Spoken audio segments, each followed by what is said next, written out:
বিষ্ণু ইসা ইসলাম কখনো অলসতাকে উৎসাহিত করেন নাই, ভিক্ষাবৃত্তিকে উৎসাহিত করেন নাই, তিনি পরিশ্রমকে অ্যাপ্রিসিয়েট করেছেন। এক সাহাবী রাদিয়াল্লাহু তাআলা আনহু এসে বললেন, ইয়া রাসূলুল্লাহ, আমাকে কিছু দান করেন, আ'তিনি শাইআন। বিষ্ণু বললেন, তুমি ভিক্ষা করো, তোমার ঘরে কিছু নাই? সাহাবী বললেন, লা ইয়া রাসূলুল্লাহ, কিছু নাই। বিষ্ণু ইসা ইসলাম আবার প্রশ্ন করলেন, কিছুই নাই? সে বলল, হ্যাঁ আছে। কি আছে? একটা জামা আছে, জামা, আর আছে একটা পানি খাওয়ার জগ। দুইটা জিনিস আছে, একটা কি আর একটা পানি খাওয়ার জগ। বিষ্ণু বললেন, দুইটা নিয়ে আস। সাহাবী রাদিয়াল্লাহু তাআলা আনহু জামার জগ নিয়ে এসে বিষ্ণু ইসা ইসলামের হাতে দিলেন। বিষ্ণুনবী জামার জগটা ধরে বললেন, মাইয়াশতারি হাদাইন, কে আছো আমার সাহাবীদের মধ্যে এই দুইটা জিনিস কিনতে চাও? এক সাহাবী দাঁড়িয়ে বলল, ইয়া রাসূলুল্লাহ, ইয়া হাবিবাল্লাহ, আনা আশতারিহিমা বিদিরহাম। এই দুইটা জিনিস, একটা জামা, একটা পানি খাওয়ার জগ, আমি 1 দিরহাম দিয়ে কিনে নিতে চাই। পড়েন সুবহানাল্লাহ। বিশ্বনবী বললেন, 1 দিরহাম তো কম হয়ে যায়, 1 দিরহামের চেয়ে বেশি দিয়ে কেনার মতো যদি কেউ থাকে একটু হাত তোলো। মাইয়াজিদু আলা যালিক, এর চেয়ে বেশি দাম দিয়ে কেনার মতো কেউ আছো নাকি? আরেক সাহাবী হাত তুলে বললেন, ইয়া রাসূলুল্লাহ, ইয়া হাবিবাল্লাহ, আশতারিহিমা বিদিরহামাইন, আমি 1 দিরহাম নয়, আপনার সম্মানে 2 দিরহাম দিয়ে জিনিসগুলো কিনে নিতে চাই। 2 দিরহাম। বিষ্ণু বললেন, ওকে ফাইন, ডান, 2 দিরহামে বিক্রি হয়ে যাবে। দিয়ে দেওয়া হলো। 2 দিরহাম নিয়ে বিষ্ণু ইসা ইসলাম ওই আগন্তুক ভিক্ষুক সাহাবীর হাতে দিয়ে বললেন, যাও, 1 দিরহাম দিয়ে তোমার পরিবার পরিজনদের জন্য খাবার কিনে নিয়ে যাও, আর 1 দিরহাম দিয়ে একটা কুঠার কিনে নিয়ে আসো। কি কিনে নিয়ে আসো? সবাই বলেন। কুঠার চিনেন আপনারা? কুঠার দিয়ে কি করে? গাছ কাটে। ওই সাহাবী 1 দিরহাম দিয়ে একটা কুঠার কিনে নিয়ে আসলেন। বিশ্বনবী সাল্লাল্লাহু আলাইহি ওয়াসাল্লাম নিজ হাতে ওই কুঠারের একটা হাতল লাগাই দিলেন। সুবহানাল্লাহ পড়তে পারলেন না মজা করে? হাতল ছাড়া কুঠার ধরা যায়? ধরা যায় না। বিশ্বনবী কাঠের একটা হাতল লাগাই দিলেন। এই হাতলটা দিয়ে বিশ্বনবী বললেন, try to imagine the attitude of the last messenger Muhammad sallallahu. He changed the world for the better and made us better creature. তার নাম কি? কি নাম? He was Muhammad sallallahu alayhi wa sallam. Muhammad, mercy upon mankind, teacher of all mankind, Abul Qasim, Ya Habibi, Ya Muhammad, Ya Shafi'i, Ya Muhammad, Khairu Khalqillahi Muhammad, Ya Mustafa, Ya Imam al-Mursalin, Ya Mustafa, Ya Shafi'i al-Alamin. পড়েন সবাই। يا مصطفى يا إمام المرسلين يا مصطفى يا شفيع العالمين. He taught us to be just and kind and to feed the poor and hungry, help the wafer and the orphan child, and to not be cruel and miserly. His speech was soft and gentle, like a mother stroking her child. His mercy and compassion were most radiant when his smile was Muhammad sallallahu alayhi wa sallam. Muhammad, mercy upon mankind, teacher of all mankind, Abul Qasim, Ya Habibi, Ya Muhammad, Ya Shafi'i, Ya Muhammad, Khairu Khalqillahi Muhammad. পড়েন সবাই। ইয়া মুস্তাফা ইয়া ইমাম আল মুরসালিন ইয়া মুস্তাফা ইয়া শাফিআল আলামিন ইয়া মুস্তাফা ইয়া ইমাম আল মুরসালিন ইয়া মুস্তাফা ইয়া শাফিআল আলামিন মুহাম্মদ। সুবহানাল্লাহ পড়েন। হি ওয়াজ মুহাম্মদ সাল্লাল্লাহু আলাইহি ওয়াসাল্লাম। বিশ্বনবী নিজ হাতে ওই সাহাবীর কুঠারের ভেতরে একটা হাতল লাগাই দিলেন। ঘটনা মনে আছে নাকি নাশিদ শুনে ভুলে গেছেন? ঘটনা মনে আছে সবার?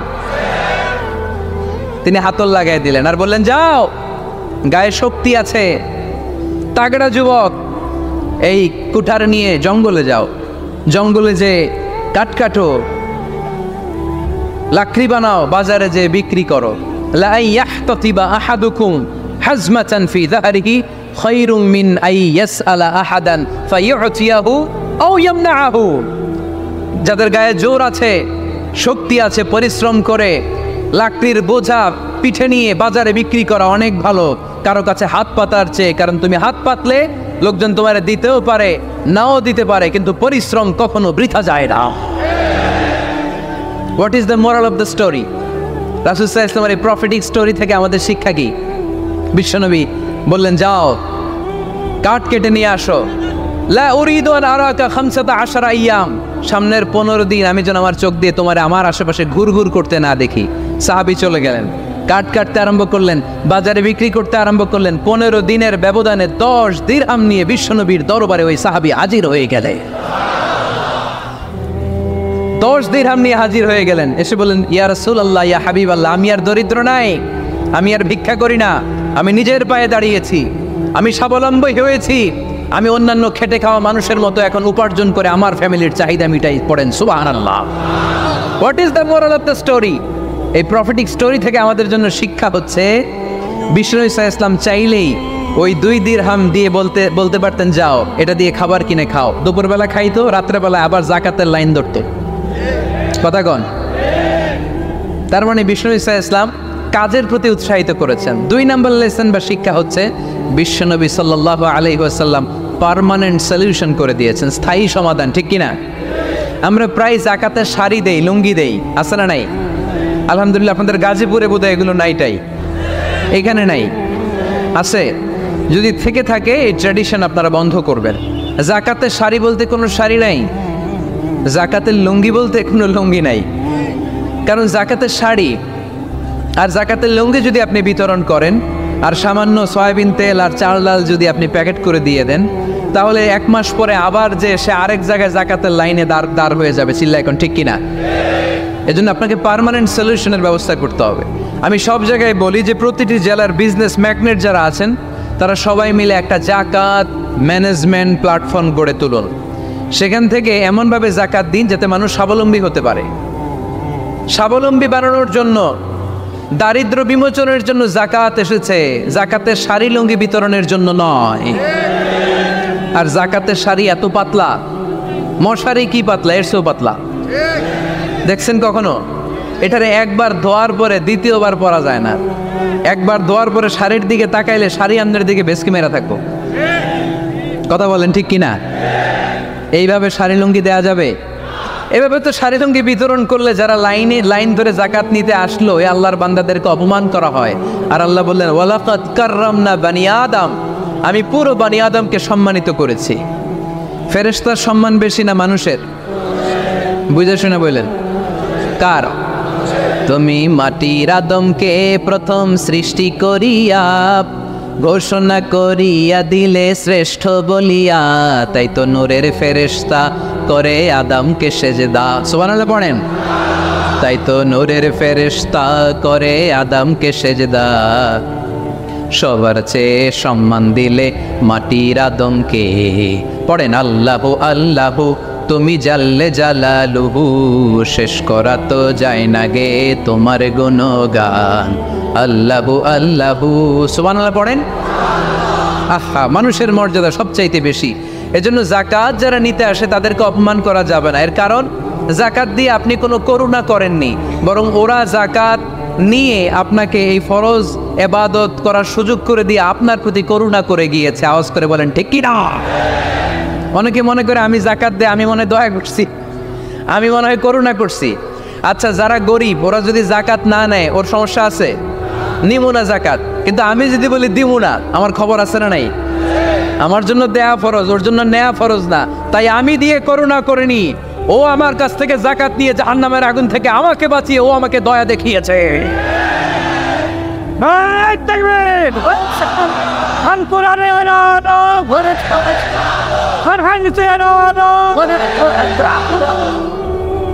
এজন্য যাকাত দারিদ্র বিমোচনের জন্য। কিভাবে যাকাত দিবেন?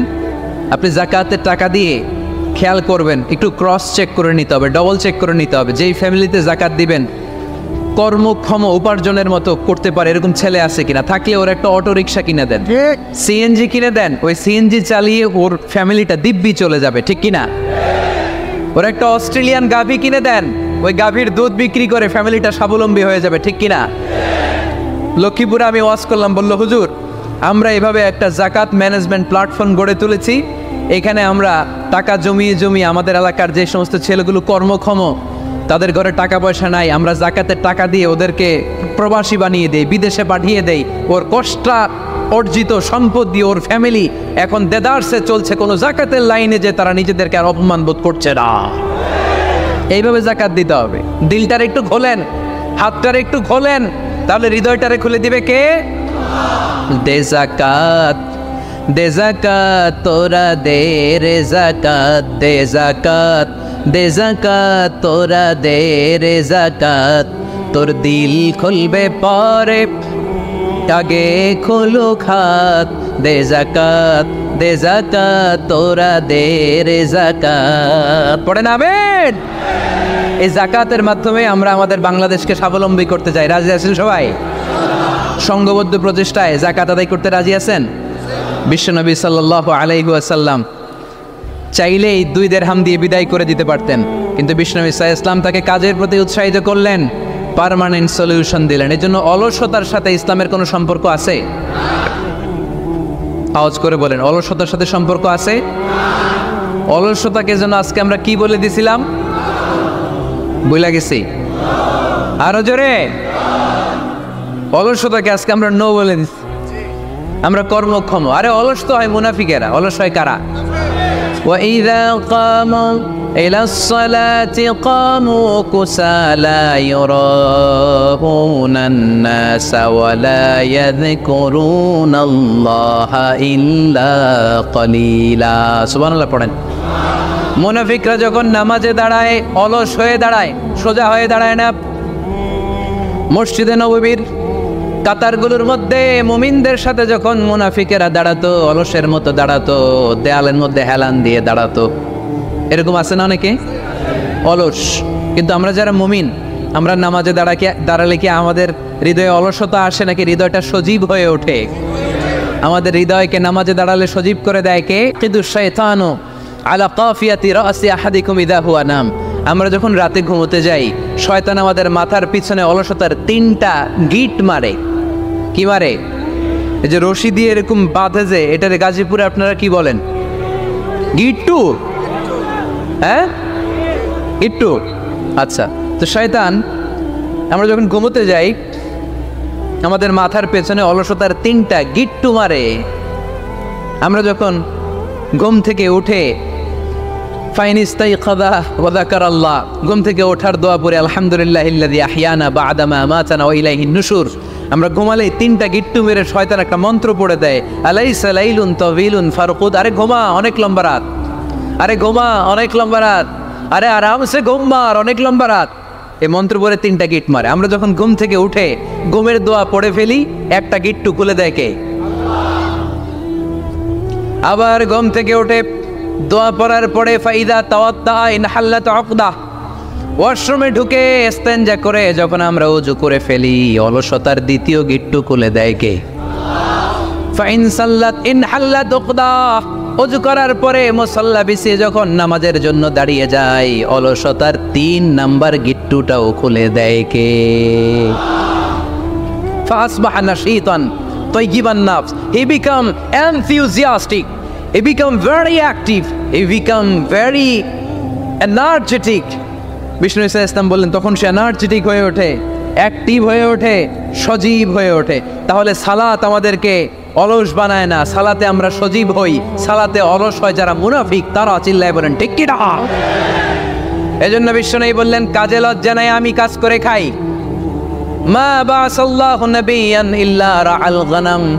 বুখারীর বর্ণনায় বিশ্বনবী বললেন, পৃথিবীর বুকে এমন কোন নবী নাই যেই নবীকে দিয়ে আল্লাহ ছাগল চড়ায় নাই। সুবহানাল্লাহ পড়েন। মা বাসাল্লাহু নাবিয়ান ইল্লা রাআল গনাম, ছাগল চড়ায় নাই এমন কোন নবী পৃথিবীতে আসে? সাহাবারা বললেন, ইয়া রাসূলুল্লাহ, বলেন কি, আপনিও আপনিও আপনিও ছাগল চড়িয়েছেন? বিষ্ণু বললেন, নাম নাম, আমিও। ওয়া ইন্নী কুনতু আরআহা আলা কারারিতি আহলি মক্কা, আমি তো অল্প কিছু পারিশ্রমিকের বিনিময়ে মক্কা শহরের লোকদের ছাগলগুলো চড়িয়ে দিতাম। সুবহানাল্লাহ বলতে অনেক কষ্ট হয়েছে। বিশ্বনবী ছাগল চড়িয়ে খেতেন। কি নবী ছিল আমার!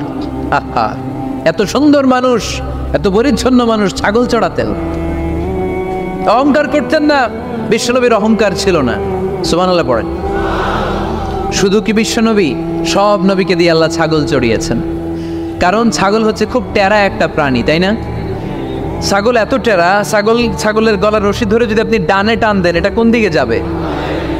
বায়ে টান দিলে, সামনে টানলে, পিছনে টানলে পারা যায় কিছু?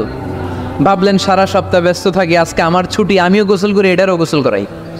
রশি ধরে আপনি পুকুরে নামাবেন, এটা ওর বাপের কিরা এমনি দাঁড়াবে, ঠিক কি না? ওরা টেনে নামানো যায় না। এর কারণ ওর নাম কি? কথা কয় না। এজন্য আমরা বলি, পাগলে কি না কয়, ছাগলে কি না খায়। ও বুঝে না তো, ওর ভালো চাইলে ও বুঝতে চায় না। আল্লাহ বুঝাতে চাইলেন, নবীরা ছাগল চড়াও, সবচেয়ে টেরা প্রাণী। ছাগল চড়ায় তোমাদেরকে ট্রেনিং পিরিয়ড শেষ করছি, কারণ এরপরেও ছাগলের চেয়ে আরেকটা টেরা প্রাণী আছে, মানব জাতি, এদেরকে চড়াইতে হবে। যদিও মানুষ আশরাফুল মাখলুকাত, কিন্তু মানুষের মধ্যে ছাগলের চেয়ে টেরা কিছু আছে না নাই? উলাইকা কাল আনআম বাল হুম আদাল, এরা ছাগল নয়, এগুলো ছাগলের চেয়েও নিকৃষ্ট। চিল্লায় বলে ঠিক কি না? এমন কোন নবী নাই যেই নবী ছাগল চড়ায় নাই। সুবহানাল্লাহ পড়তে হবে। সব নবীরা কাজ করে খেয়েছেন। সাইয়েদনা আদম আলাইহিস সালাম, ইব্রাহিম আলাইহিস সালাম চাষাবাদও করেছেন। সাইয়েদনা মুসা আলাইহিস সালাম চাষ করেছেন। দাউদ আলাইহিস সালাম নিজ হাতে বর্ম বানিয়েছেন, ছুরি বানিয়েছেন। আওয়াজ করে পড়েন সুবহানাল্লাহ। তাহলে কাজে কোনো লজ্জা আছে? লজ্জা কিসে? আর আজকের মাহফিল থেকে অলসতাকে আমরা কি বলে দিয়েছি? কাজের সময়, নামাজের সময় কাজে কোনো লজ্জা নেই। বিষ্ণু ইসলাম কাজ করে খেতে বলেছেন। প্রিয় ভাইয়েরা, বেশিরভাগই এখানে ফ্যাক্টরি ওয়ার্কার। আপনারা হাত তুলে আমাকে জানান দিয়েছেন শুরুতে, কর্মজীবী মানুষদেরকে বিশ্বনবী এত ভালোবাসতেন, মেহনতি মানুষদেরকে এত পছন্দ করতেন। বিদায় হজের ভাষণেও বাদ যায়নি মেহনতি মানুষদের কথা। তিনি বলেছেন, খবরদার খারাপ আচরণ করবে না, নিজেরা যা খাবে তাদেরও তা খাওয়াও, নিজেরা যা পড়বে তাদেরকেও তা পড়াবে। আতুল আজিরা আজরাহু ক্বাবলা আইয়াজিফা আরাকু, সুনানি ইবনে মাজার হাদিস। শ্রমিকের ঘাম শুকিয়ে যাওয়ার আগে তার পারিশ্রমিক দিয়ে দাও। আবার বিশ্বনবী বললেন, খবরদার, সালাসাতুন আনা খাসমুহুম, কিয়ামতের দিন 3 শ্রেণীর ব্যক্তির বিরুদ্ধে আমি আল্লাহ নিজে মামলা দায়ের করবে। এক শ্রেণীর ব্যক্তি হচ্ছে রাজুলুন ইস্তাওফা আজিরান, ইস্তাআজারা আজিরান ফাস্তাওফা মিনহু ওয়া লাম ইউতি আজরা, যে ব্যক্তি শ্রমিক ভাড়া করে কাজ করালো কিন্তু তার টাকা দেয় নাই, তার পারিশ্রমিক দেয় নাই। আল্লাহ বলেন, কিয়ামতের দিন তোর বিরুদ্ধে আমি দাঁড়াবো। I will be against you in the day of judgement. কেউ তোরে কিয়ামতের দিন সাহায্য করে ছুটাতে পারবে? এজন্য খবরদার, শ্রমিকদের সাথে খারাপ আচরণ করবেন না। আবার শ্রমিক ভাইরাও যারা আছেন, আপনাদের ডিউটি যত ঘন্টা ঠিক তত ঘন্টাই পালন করতে হবে, তা না হলে কিন্তু আপনাদের উপার্জন হালাল হবে না। বিশ্বনবী ইসলামের সাথে বিশ্বনবী ইসলামের কর্মচারীর কি ঘটেছিল, এই ঘটনাটা বলেই আজকে আমরা শেষ করব। আওয়াজ করে পড়েন ইনশাআল্লাহ। আমরা অনেকে মাইক পেলে বড় বড় ভাষণ দেই, কাজের মেয়েদের সাথে খারাপ আচরণ করবেন না, শ্রমিকদের অধিকার, নারীদের অধিকার, বড় বড় এরকম বক্তব্য আছে না নাই? বিশ্বনবী শুধু শ্রমিকদের অধিকারের কথা বক্তব্যের মধ্যে সীমাবদ্ধ রাখেন নাই, ওনার ব্যক্তিগত জীবনেও এগুলো পাবেন। বিশ্বনবী সাল্লাল্লাহু আলাইহি সাল্লামের অ্যাপয়েন্ট করা শ্রমিক, ওনার দাস, ওনার কর্মচারী সাহাবীর নাম ছিল আনাস রাদিয়াল্লাহু তাআলা আনহু। কি নাম ছিল? উনি বিশ্বনবীর ব্যাপারে কি কমেন্টস করছে আমরা শুনে আজকের আলোচনার ইতি টানবো। আওয়াজ করে পড়তে হবে সাধারণত কর্মচারীরা মালিকের বিরুদ্ধে ভালো কথা বলে ইল্লা মাশাল, অনেক মালিক আছে অনেক ভালো, তাদের ব্যাপারে আবার ভালো বলে। সাধারণত কারো ব্যাপারে যদি আপনি তথ্য নিতে চান, আপনি তার ওয়াইফের কাছ থেকে তথ্য নেন, তার কর্মচারীর কাছ থেকে নেন, তার বাড়ির দারোয়ান থেকে নেন, তার ঘরের কাজের মহিলার কাছ থেকে নেন, তার ড্রাইভারের কাছ থেকে নেন, তাহলেই তার ব্যাপারে আসল সব তথ্য বের হয়ে আসবে। দেখুন বিশ্বনবীর কর্মচারী বিশ্বনবীর ব্যাপারে কি বলে। সাহাবীর নাম সবাই বলতে হবে, সাহাবীর নাম রাদিয়াল্লাহু তাআলা আনহু। উনি বললেন বিশ্বনবী যখন মক্কা থেকে মদিনায় হিজরত করলেন, হাজার হাজার মদিনাবাসী বিশ্বনবীর সাথে দেখা করতে গেল।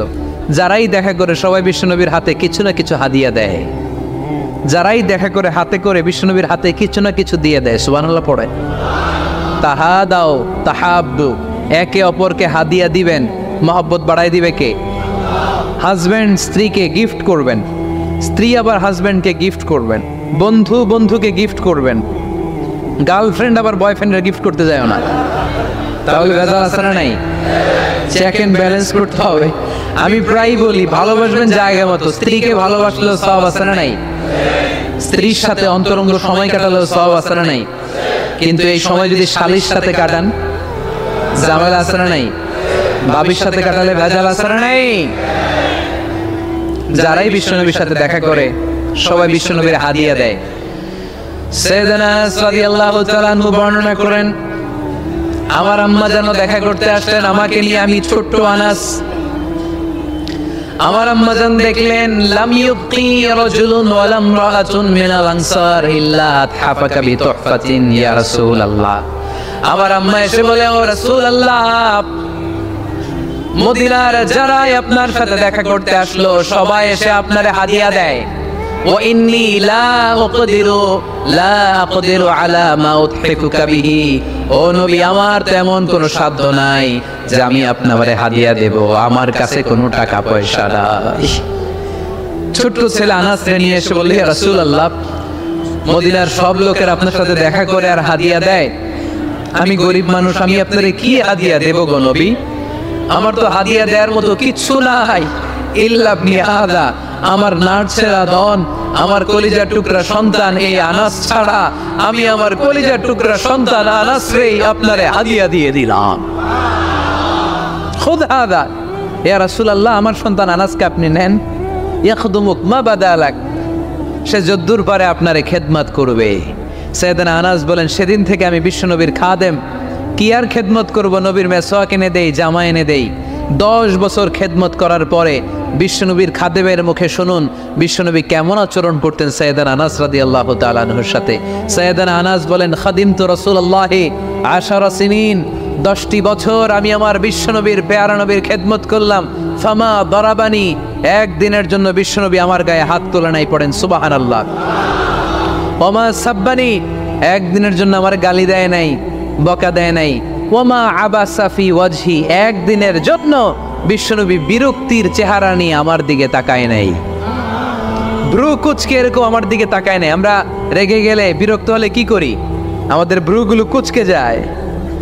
আনাস রাদিয়াল্লাহু তাআলা আনহু বললেন, একদিনের জন্য আমার পিট্টি দেয়া তো দূরের কথা, আমাকে পিটানি দেয়া তো দূরের কথা, আমাকে মারে নাই, আমাকে গালি দেয় নাই, কোনোদিন আমার দিকে বিরক্তির সাথে তাকায় নাই।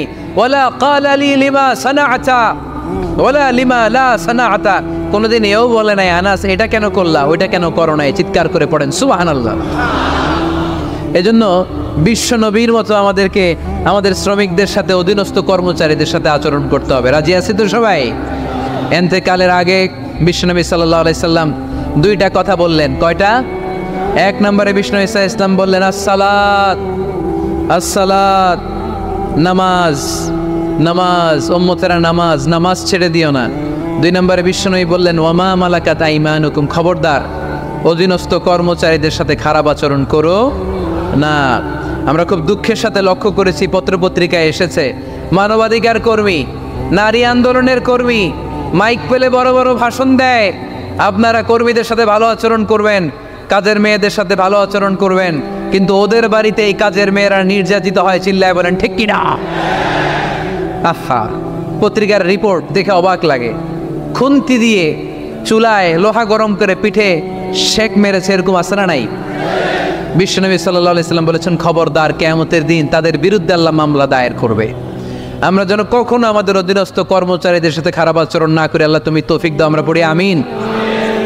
এজন্য শ্রমিক মালিকের সম্পর্ক হচ্ছে চেক অ্যান্ড ব্যালেন্সের সম্পর্ক। যারা শ্রমিক তাদের দায়িত্ব হচ্ছে মালিকের যে হক সেটা আদায় করা, যত ঘন্টা তার সাথে চুক্তি হয়েছে তার পুরোটা আদায় করা। আর মালিকের উচিত অধীনস্থ কর্মচারীদের সাথে ভালো আচরণ করা। বিষ্ণু ঈসা ইসলাম বলেছেন, লা সালাতা লিমান লাম ইয়াকরা বিফাতিহাতিল কিতাব।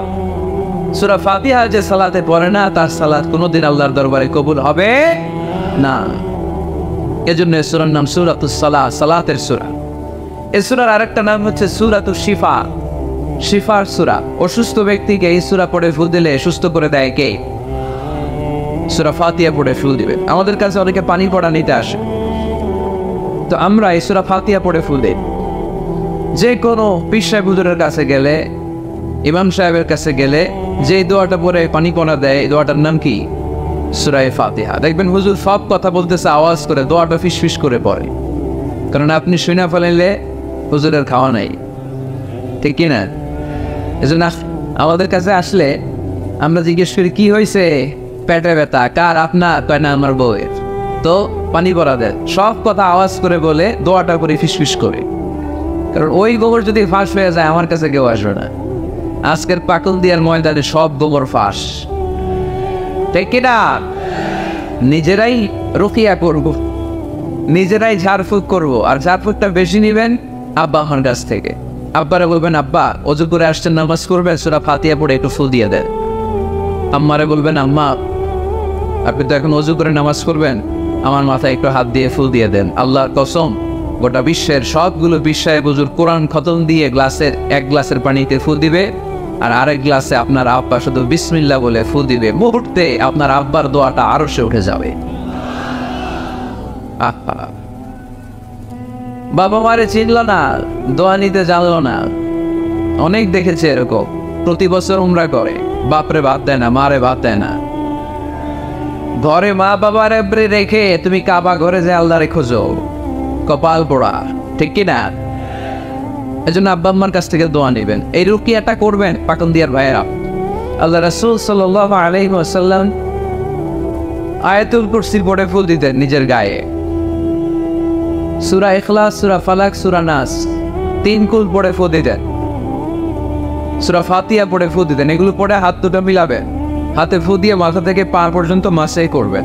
It's a protection from your Lord. জিন ভূতের আসর, ব্ল্যাক ম্যাজিক, জাদুটোনা, বান মারা, এগুলো আছে নাকি বাটন দিয়ায়? কি বলেন এগুলো আপনারা? বান মারে? হ্যাঁ, ঝাড়ু মারে, দারু,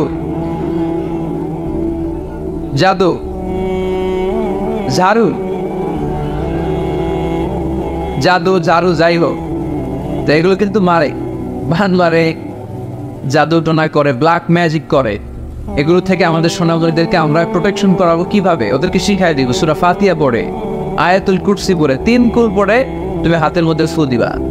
ফু দিয়ে মাথা থেকে পা পর্যন্ত তুমি নিজেই মাসেজ করবা। তোমাকে প্রোটেকশন দিবে কে? আল্লাহ রাসূল সাল্লাল্লাহু আলাইহি ওয়াসাল্লাম বলেছেন, মান ক্বারাআ আয়াতাল কুরসি দুবুরা কুল্লি সালাতিন মাকতুবাতিন লাম ইয়ামনাহু মিন দুখুলিল জান্নাতি ইল্লাল মাউত। প্রত্যেক ফরজ সালাতের পরে যে ব্যক্তি আয়াতুল কুরসি তেলাওয়াত করবে, তার জান্নাতে যাওয়ার ক্ষেত্রে আর কোনো ব্লক বা বাধা নাই, একটা জিনিস ছাড়া, সেটা হচ্ছে মরণ, মৃত্যু। লোকটা মরে না তাই জান্নাতে যায় না, মরলেই জান্নাতি। এজন্য আজকে থেকে সূরা ফাতিহা বেশি বেশি পড়বেন। তো সাইয়েদনা আবু সাঈদ আল খুদরি রাদিয়াল্লাহু তাআলা বর্ণনা করেন, আমরা একবার মরুভূমিতে সফর করছিলাম, হঠাৎ দেখলাম মানুষের জটলা ডিঙ্গিয়ে ভেতরে যেয়ে দেখি এক লোক শুয়ে আছে, আর অন্য লোকেরা মন্ত্র করে ফু দিচ্ছে। উল্টা পাল্টা মন্ত্র করে ফু দেয় না? সুমন্তর সু, কালী কুত্তার গু।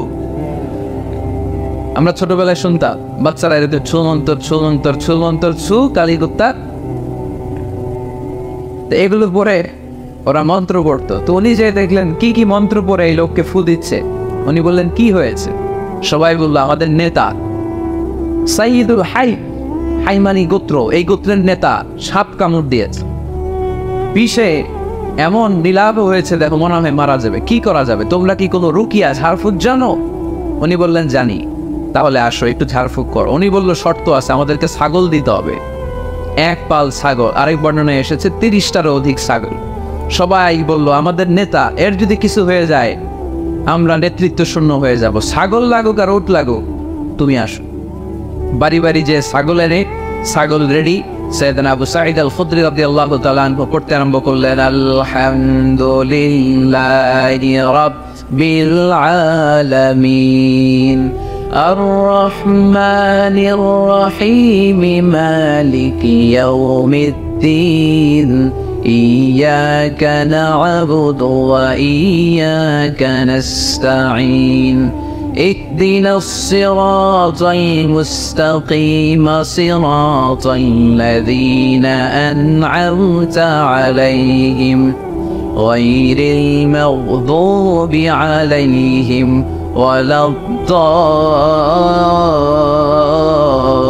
الضالين। পড়েন আমি। উনি এটা পড়ে ফু দিলেন। ফু দিতে দেরি, মুহূর্তের মধ্যে সোয়া লোকটা বসে গিয়েছে। আবার ফু দিছে, এবার দাঁড়াই গেছে। আরেকবার ফু দিছে, হাঁটতে শুরু করছে, একেবারে সুস্থ। সবাই তো অবাক, টাসকি খেয়ে গেছে। আবু সাঈদ আল খুদরি রাদিয়াল্লাহু আনহু বলে, টাসকি পরে খাও, আগে ছাগল দাও। কারণ ছাগল দেওয়ার কন্ডিশন ছিল না, ওরা ছাগল নিয়ে আসছে। সাইয়েদনা আবু সাঈদ আল খুদরি রাদিয়াল্লাহু তাআলা আনহু আনন্দে এবার ছাগল নিয়ে সাহাবাদেরকে নিয়ে রওনা। প্রতিমধ্যে লেগেছে প্রচন্ড ক্ষুধা, তখন তারা কয়েকটা ছাগল জবাই করে খেয়েছে। খাওয়ার পরে পেট যখন ঠান্ডা, তখন ব্রেন সচল। উনি চিন্তা করতে আরম্ভ করলেন, হায় রে, কোরআন দিয়া ঝাড়ফুঁক করে যে ছাগল নিয়ে আসলাম, ওটা যে খাইলাম, এই ছাগল নেওয়া জায়েজ হয়েছে কিনা এই মাসালা তো নবীরে জিজ্ঞেস করি নাই, কিন্তু ছাগল তো অলরেডি পেটে যে আওয়াজও, কি করা? মদিনাতে যে জিজ্ঞেস করবো। মদিনায় যেই আল্লাহ রাসূল সাল্লাল্লাহু আলাইহি ওয়াসাল্লামের দরবারে যে জিজ্ঞেস করলেন, ইয়া রাসূলুল্লাহ, এমন এমন ঘটনা, ঝাড়ফুঁক করে আমরা ছাগল এনেছি, এটা কি জায়েজ হয়েছে? আল্লাহ রাসূল সাল্লাল্লাহু আলাইহি ওয়াসাল্লাম বলে, জায়েজ হয়েছে মানে? অবশ্যই জায়েজ হয়েছে, কোরআনের দাম বাড়ায় দিয়ে আসছো মিয়া। ছাগল কিছু থাকলে আমার ঘরে পাঠায়। সুবহানাল্লাহ পড়তে বলে না? ওয়ালাকাদ আতাইনাকা, বুখারীর হাদিস, ওয়ালাকাদ আতাইনাকা সাবআম মিনাল মাসানি ওয়াল কুরআনুল আযীম। নবী হে, নিত্য পাঠনীয় সপ্তবাক্য দিয়েছি, যেই দোয়া পড়ে ফু দিতে দেরি, অসুস্থ ব্যক্তি সুস্থ হতে দেরি হয়। এজন্য আল্লাহ ইরশাদ করেন, অনুনাজ্জিলু মিনাল কুরআনি মা হুয়া শিফাউন ওয়া রাহমাতুন লিল মুমিনিন ওয়া লা ইয়াজিদুয যালিমিনা ইল্লা খাসারা। এই কোরআনকে আমি শিফা হিসেবে নাযিল করলাম, এই কোরআনকে আমি রহমত হিসেবে নাযিল করলাম, এই কোরআনকে আমি তোমাদের জন্য হেদায়েত হিসেবে নাযিল করলাম। তোমাদের কোরআন রহমত এনে দিবে, বরকত এনে দিবে, শিফা এনে দিবে, কিন্তু জালেমদেরকে কিছু এনে দিবে না, ঠিক কি না? ওয়ালা ইয়াজিদিয যালিমিনা ইল্লা খাসারা। জালিমদের অকল্যাণ করবে, জালিমদের কল্যাণ নাই এই কোরআনে। জালিম যদি হেদায়েতের নিয়তে কোরআন পড়ে তাহলে কল্যাণ পাবে, তা না হলে কল্যাণ পাবে না। তো এখন থেকে আমরা যদি অসুস্থ হয়ে যাই, যেই সূরাটা পড়ে আমরা ঝাড়ফুঁক করবো, সূরাটার নাম আরো জোরে বলেন, ফাতিহা। এই সূরাটা কোরআনের ধারাক্রম অনুসারে 1 নম্বর সূরা, নাম্বার 1। কয় নাম্বার? 1 নম্বর। এই সূরাটা মক্কাতুল মুকাররমায় নাজিল হয়েছে, তাই এটি মাক্কি সূরা। কি সূরা? মাক্কি সূরা। এই সূরার আয়াত সংখ্যা 7টি। কয়টি? এবার আমি প্রশ্ন করব, আপনারা উত্তর করবেন আওয়াজ করে। সূরার নাম, ক্রমিক নাম্বার, আয়াত সংখ্যা। সূরাটা মাদানী। কি সূরা? মনে থাকবে তো? আসলে প্রতিদিন এই সূরাটা পড়ি, এই সূরাটার তাৎপর্য কি, মর্মবাণী কি আমাদের জানার দরকার আছে না? কিন্তু আমরা অনেকেই জানি না। জানি আরব বিশ্বে দেখবেন, ওনারা যখন তারাবির সালাত পড়ে, আযাবের আয়াত আসলে কাঁদে। পাকুন দিয়ে আপনারা কাঁদেন? জান্নাতের আয়াত আসলে দরাজ গলায় তেলাওয়াত করে। আপনারা কি করেন? আমরা করি না। কারণ ওনারা কি পড়ছেন সেটা তাৎপর্য আর মর্মবাণী ওনারা অনুভব করছেন। গত বছরের আগের বছর না গত বছর আমি হজে শাইখ আব্দুর রহমান সুদাইসির পেছনে নামাজ পড়লাম। উনি যখন সূরা কুরাইশ তেলাওয়াত করছেন ফালিয়াবুদু রাব্ব হাযাল বাইত, এটা বলে তিনি কেঁদে দিলেন, কারণ উনি অর্থ বুঝতে পেরেছেন। আয়াতের অর্থ ফালিয়াবুদু রাব্ব হাযাল বাইত, এই কাবা ঘরের মালিক আল্লাহর ইবাদত করো, এই ঘরের রবের ইবাদত করো। আর ওই ঘরের সামনে দাঁড়িয়ে উনি ইমাম, উনি ওই ঘরের সামনেই দাঁড়া আর করতেছে এই ঘরের রবের ইবাদত করো। এটা যখন অনুভব করলেন উনি আর নিজেকে ধরে রাখতে পারলেন না, উনি কান্না জুড়ে দিলেন। উনার পেছনে আমরাও কাঁদতে লাগলাম, কারণ ইমাম যেদিকে মুসল্লিও সেদিকে, উনিও কাঁদে আমরাও কাঁদি, কারণ অর্থ বুঝতেছি তো। আবার জান্নাতের আয়াত আসলে এমন সুরের ঝংকার তুলে তিনি তেলাওয়াত করে, মনে হচ্ছে যেন এখনই উপর থেকে রহমত নাজিল হচ্ছে, ঠিক কি না? আমরা যখন তারাবির সালাত পড়ি, আমাদের কখন যে আযাবের আয়াত গেল, কখন যে জান্নাত গেল, আর কোন দিক দিয়ে জাহান্নাম গেল, কোন দিক দিয়ে ইউসুফ নবীর কাহিনী গেল, কোন দিক দিয়ে আমার নবীর ঘটনা গেল, কিছু টের পাই। শুধু আমরাই টের পাই না এমনটা না, যিনি পড়াচ্ছে উনিও টের পায়, ঠিক কিনা? এজন্য আমাদের চোখ দিয়ে দাঁড় দাঁড় করে পানি নামে না, আমরা অশ্রুসিক্ত হই না। জান্নাতের আয়াত আসলে আমাদের মজা লাগে না, কোরআনটারে মজা লাগাইতে হবে, ঠিক কিনা? আত-তাজির আস-সাদুক আল-আমিন মা'আন নাবিয়্যিন ওয়াস-সিদ্দীকিন ওয়াশ-শুহাদা'i ওয়াস-সালিহিন, আমানতদার সত্যবাদী ব্যবসায়ী কিয়ামতের দিন নবীদের সাথে, শাহীদদের সাথে, সিদ্দীকিনদের সাথে, সৎ কর্মশীল ব্যক্তিদের সাথে দাঁড়িয়ে যাবে। চিৎকার করে পড়েন সুবহানাল্লাহ। এজন্য নতুন নতুন যত আইডিয়া আছে এগুলো আমাদের মাথা থেকে বের করতে হবে, তাহলেই আমাদের ব্যবসায় বরকত দিবে কে? সম্মানিত সুধী, তাই বলছিলাম আমরা নিজের পায়ে দাঁড়াতে চাই, আমরা কিছু করে দেখাতে চাই, আমরা স্বাবলম্বী হতে চাই, পরিশ্রম করতে হবে। পরিশ্রমের কোনো বিকল্প নেই। There is no alternative way to struggle. Struggle তোমাকে করতেই হবে, কেউ তোমার জন্য স্পেস তৈরি করে দিবে না। এই পৃথিবীতে কেউ কাউকে জায়গা দেয় না, এই পৃথিবীতে এসে জায়গা করে নিতে হয়। চিৎকার দিয়ে বলো ঠিক কিনা? হুঙ্কার দিয়ে পৃথিবীবাসীকে জানিয়ে দিতে হয় আমি এসেছি। মায়ের পেট থেকে যখন আমরা বেরোই আমরা কি বলি?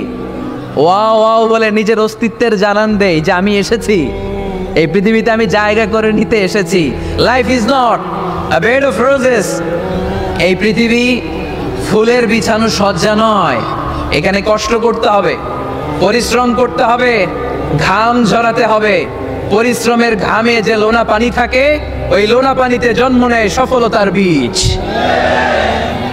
এজন্য পরিশ্রম করতে হবে। সব নবীরা পরিশ্রমী ছিলেন, সব নবীরা কাজ করেছেন। সূরা জুমার এই 10 নম্বর আয়াতে আল্লাহ তাআলা আমাদেরকে মোটিভেট করে শিখাতে চেয়েছেন যে স্বাবলম্বী হও, নিজের পায়ে দাঁড়াও, কাজের সময় কাজ, নামাজের সময় নামাজ। আজকে এই স্লোগানটা এই মাহফিলের শুরুতে, মাঝখানে, শেষে বারবার বলে আমরা মুখস্থ করে নিয়ে যাব। কাজের সময়, সবাই বলেন নাই তো? সবাই বললে তো এই প্যান্ডেল কাঁপতে শুরু করবে। কাজের সময় এইভাবে আওয়াজ করতে হবে, পারা যাবে? নামাজের সময়, কাজের সময়, নামাজের সময়, সিনেমা দেখার সময় দেখা যাবে না? কাজের সময়, নামাজের সময়, এটা মনে থাকবে? মুখস্থ করা যাবে তো? আল্লাহ রাব্বুল ইজ্জা সূরাতুল জুমার 10 নম্বর আয়াতে মূলত আমাদেরকে এই মেসেজটাই দিতে চেয়েছেন। কাজের সময় কাজ, নামাজের সময়। فَإِذَا قُضِيَتِ الصَّلَاةُ فَانتَشِرُوا فِي الْأَرْضِ وَابْتَغُوا مِنْ فَضْلِ اللَّهِ واذكروا الله كثيرا لعلكم تفلحون। সুবহানাল্লাহ পড়েন। আল্লাহ বললেন যখন তোমাদের নামাজ শেষ হয়ে যায়, ফাইদা কুদিয়াতিস সালাতু, যখন সালাত শেষ হয়ে যায়, ফান্তাশিরু ফিল আরদি, জমিনে ছড়িয়ে পড়ো, ওয়াবতাগু মিন ফাদলিল্লাহ, আল্লাহর দেয়া ফজল তালাশ করো, রিজিক তালাশ করো। ওয়াযকুরুল্লাহা কাসীরান, আল্লাহর জিকির বেশি বেশি করো। লাআল্লাকুম তুফলিহুন, তোমাদেরকে সফল বানায়া দিবে কে? সিস্টেমটা খেয়াল করেন। ফাইদা কুদিয়াতিস সালাহ, যখন সালাত শেষ, ফান্তাশিরু ফিল আরদ, when you are done with your salah, spread out to your workplace. তোমার কাজের জায়গায় চলে যাও। নাকি মসজিদে বসে থাকবেন? নামাজ শেষে কি করতে হবে? কাজের জায়গায় চলে যেতে হবে। এটা ইসলামের নিয়ম, এটা বিশ্বনবীর সুন্নাত, এটা আল্লাহর দেয়া পদ্ধতি। ফাইদা কুদিয়াতিস সালাতু, যখন সালাত শেষ হয়ে যাবে, ফান্তাশিরু ফিল আরদ, জমিনে ছড়িয়ে পড়ো। আবতাগু মিন ফাদলিল্লাহ, আল্লাহর রিজিক তালাশ করো। জমিনের মধ্যে আল্লাহর ফাদাল আছে, রিজিক আছে, এই রিজিকগুলো তালাশ করো। মসজিদে বসে থাকলে এই ফদল বা রিজিক কি পাওয়া যাবে? যাবে না। মসজিদে ঢুকলে রহমত পাওয়া যায়। গাজীপুরের ভাইয়ের আওয়াজ তুলে বলেন, মসজিদে ঢুকলে কি পাওয়া যায়? এজন্য মসজিদে যখন আমরা ঢুকি, কোন পা দিয়ে ঢুকি? ডান পা দিয়ে ঢুকেই আমরা বলি আল্লাহুম্মা ফতাহলি আবওয়াবা রাহমাতিক। O Allah, open for us the door of your mercy. আল্লাহ আমাদের জন্য আপনার সব রহমতের দরজাগুলো খুলে দেন। কারণ মসজিদে ঢুকলেই রহমত দেয় কে? আর মসজিদ থেকে যখন বের হই তখন রহমত নয়, তখন পাওয়া যায় ফদল। যে ফদলের কথা আল্লাহ ইয়াতে বললেন, আবতাগু মিন ফাদলিল্লাহ, এই ফদল মানে হচ্ছে রিজিক। তাই মসজিদ থেকে যখন বেরোই, কোন পা দিয়ে বেরোই? আর কি দোয়া পড়ি? আওয়াজ করে বলেন, আল্লাহুম্মা ইন্নী আসআলুকা মিন ফাদলিক, মানে হে আল্লাহ, আমি আপনার কাছে আপনার ফদল চাই, রিজিক চাই। দুনিয়ার কেউ রিজিক দিতে পারে না, রিজিক দিতে পারে কে? এই রিজিক আমি আপনার কাছে চাই। আবার আল্লাহ বললেন, হুয়াল্লাযী জাআলা লাকুমুল আরদা যালুলান ফামশু ফি মানাকিবিহা ওয়া কুলু মির রিজকি ওয়া ইলাইহিন নুশুর। তিনি তো এমন সত্তা যিনি তোমাদের জন্য জমিনটারে বানিয়েছেন সাহালাতুল মাসালিক, সহজে হাঁটা যায়, চলা যায়, চারা বীজ রোপণ করা যায়, চাষাবাদ করা যায়। আল্লাহ বললেন, জমিনের আনাচে কানাচে ঘুরে বেড়াও, জমিনের মধ্যে তোমাদের জন্য রিজিক রেখে দিয়েছে কে? এই জমিনের সব জায়গায় রিজিক আছে। আপনি জমিনের পাহাড়ে যাবেন, পাহাড়েও রিজিক আছে। জানেন পাহাড়ে কি চাষ হয়? হ্যাঁ, জুম চাষ হয়। বাংলাদেশের পাহাড়ে জুম চাষ হয়, আর মালয়েশিয়ার পাহাড়গুলোতে সব চাষ হয়। মালয়েশিয়া একটা জায়গা আছে ক্যামেরুন হাইল্যান্ড, ভাই গেছিলেন নাকি? ৬,০০০ ফিট উপরে, ঠান্ডা, প্রচণ্ড ঠান্ডা। আমি প্রায় যাই, ওখানকার চা বাগানের স্নিগ্ধ হাওয়া আমাকে টানে খুব, বাতাসটা খুবই ক্লিন, ভাল লাগে। ওই ক্যামেরুন হাইল্যান্ডে ৬,০০০ ফিট উপরে ওরা করেছে ফুলের বাগান, ফলের বাগান, চায়ের বাগান, স্ট্রবেরির বাগান, মধুর চাষ করে। আর এই ৬,০০০ ফিট উপরে এই ভেজিটেবলস আইটেমগুলো দিয়ে তারা পুরো মালয়েশিয়ার খাদ্যদ্রব্যের যত সংকট, সব সংকট তারা দূরীভূত করেছে। সুবহানাল্লাহ পড়েন। তো ওনারা পাহাড়ের উপর চাষ করে, আর আমরা সমতল জায়গায় চাষ করতে চাই না। চাষাবাদ করতে আমাদের লজ্জা লাগে। কি লাগে? যুবক ভাইয়েরা, কাজে কোনো লজ্জা নেই। কাজে কি নেই? পরিশ্রমে লজ্জা নেই। লজ্জা হচ্ছে অলসতায়, লজ্জা হচ্ছে অকর্মণ্যতায়। আমরা কাজ করে খেতে চাই, পরিশ্রম করে খেতে চাই। রাজি আছো সবাই? এখন অনেকে রুফ গার্ডেনিং করে। রুফ গার্ডেনিং মানে ছাদের, বাসার ছাদের উপরে কি সুন্দর পেঁপে গাছ, আম গাছ। আমি নিজে দেখেছি, নিজেরা খায়, আশেপাশের প্রতিবেশীদের সবাইকে দেয়, বাজারে বিক্রিও করে। নিউ আইডিয়া, রুফ গার্ডেনিং করো। তারপর একসাথে হাঁসের চাষ হয়, পানিতে হাঁসগুলো ভেসে বেড়ায়, আর নিচে মাছের চাষ হয়। এরকম অনেক যুবক আছে যারা এগুলো করে করে স্বাবলম্বী হয়েছে। আমরা এগুলো করতে চাই না, আমাদের লজ্জা লাগে। আমাদের হোটেলের মেসিয়ারি করতে লজ্জা লাগে, ছোট্ট ফুচকার দোকান দিতে আমাদের লজ্জা লাগে, কিন্তু বিশ্বনবীর ছাগল চড়াতে কোনো লজ্জা লাগতো না। কাজে কোনো লজ্জা আছে? লজ্জা কিসে তাইলে? অলসতায়। আওয়াজ করে বলো, লজ্জা কিসে? অলসতা করা যাবে না। অলসতাকে আজকের প্রোগ্রাম থেকে আমরা না বলে দিব। আমরা অলসতাকে বলে দিব নো। অলসতাকে আমরা কি বলবো? নো। আমরা অলস হতে চাই না, আমরা খেটে খেতে চাই, ঘাম ঝরাতে চাই। পরিশ্রমের ঘামের লোনা পানিতে জন্ম নেয় সফলতার বীজ। আমরা সফল হতে চাই, ঠিক কিনা? এজন্য অলসতা করা যাবে না, কাজ করতে হবে।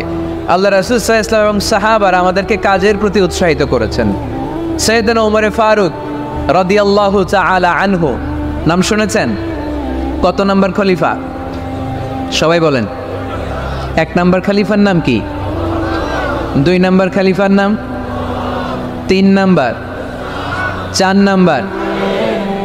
রিদওয়ানুল্লাহি তাআলা আলাইহিম আজমাইন। ওমর ফারুক সাধারণ কোনো সাহাবী ছিলেন না, তিনি এমন সাহাবী ছিলেন, বিশ্বনবী সাল্লাল্লাহু আলাইহি ওয়াসাল্লাম বলেছেন আমার পরে কোনো নবীও নাই, রাসূলও নাই, তবে আমার পরে যদি কেউ নবী হতো আমার ওমর নবী হয়ে যেত। বিশ্বনবী বলছেন লা নবিয়্যা বা'দি ওয়ালা রাসূলা, আমার পরে কোনো নবী নাই, রাসূল নাই। লাউ কানা বা'দি নাবিয়্যুন লাকানা উমর, তবে আমার পরে যদি নবী হওয়ার কোয়ালিটি আমার কোনো সাহাবীর মধ্যে থেকে থাকে, আমার ওমরের মধ্যে সেই কোয়ালিটি আছে। প্রভু তুমি বলেছ রাসূল দেবে না, বলনি দেবে না ওমর, বলনি দেবে না হামজা তারি, খালিদ বিজয়ী সমর। প্রভু তুমি বলেছ রাসূল দেবে না, বলনি দেবে না ওমর, বলনি দেবে না হামজা তারি, খালিদ বিজয়ী সমর। প্রভু তুমি বলেছ রাসূল দেবে না। সুবহানাল্লাহ পড়েন।